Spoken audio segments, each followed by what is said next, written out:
Welcome to our video on river rejuvenation, the process by which a river restores its energy and erodes its bed and banks. During rejuvenation, a river deepens its valley, rejuvenates its meanders, and develops new features.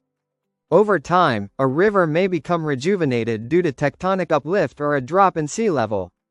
For example, the Colorado River has undergone significant rejuvenation, cutting through the Grand Canyon over millions of years, showcasing the power of this process.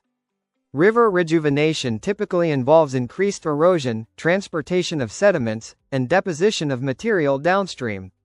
The rejuvenation of a river can also lead to the formation of terraces, waterfalls, rapids, and incised meanders.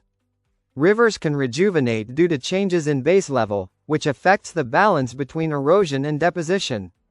For instance, if the base level of a river falls, such as when a dam is built, the river may rejuvenate and begin eroding its bed and banks more rapidly. River rejuvenation is essential for maintaining the dynamic equilibrium of a river system and shaping the landscape over time.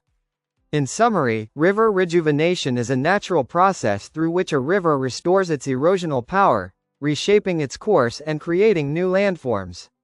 It is a fascinating geological phenomenon that illustrates the continuous evolution of Earth's surface. Thank you for watching our video on river rejuvenation.